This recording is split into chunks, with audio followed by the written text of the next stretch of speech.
સવારના વાગી ગયા છે 8। અમે આવી ગયા છીએ મારા પપ્પાની વાડીએ અને આ જોવો તલ છે, આ ઘઉં વાયા હતા, આમાં સામે જારને બાજરો દેખાઈ રહ્યો છે। તો કેવું લાગ્યું ગમે તો આગળ બ્લોગમાં બના રહેજો।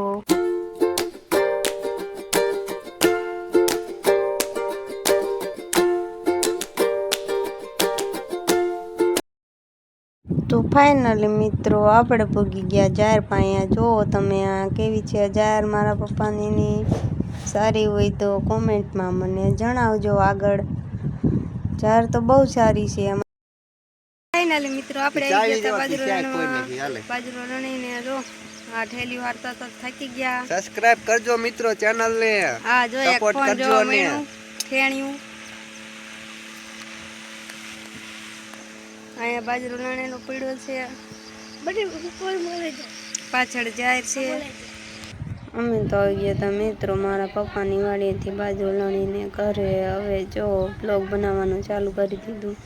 બ્લોગ બનાવીને એમને કે નથી જવું બાજરો કાઢવા, મારે મારા ભાઈની વાડીએ બાજરો કાઢવા જવાનું છે। અને હવે એમને ગયા છે સરોડેથી ક્યારે પાછા આવે એનું કાંઈ નક્કી નથી। એટલા માટે વિડીયો ગમે લાઈક કમેન્ટ શેર ને સબસ્ક્રાઈબ કરી દી। તો ફાઇનલી મિત્રો આપણે મહેંદી પાડવાનું સ્ટાર્ટિંગ કરવાનું છે।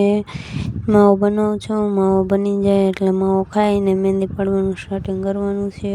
તમે જોઈ શકો છો આગળ। તો ફાઇનલી મિત્રો આપણી મહેંદી કમ્પ્લીટ થઈ ગઈ છે। તમે જુઓ આ મહેંદી દેખાતી થઈ છે તમને। અમારો બ્લોગ ગમ્યો તો લાઈક કમેન્ટ શેર સબસ્ક્રાઈબ ને જય ચાઉનમાં મિત્રો।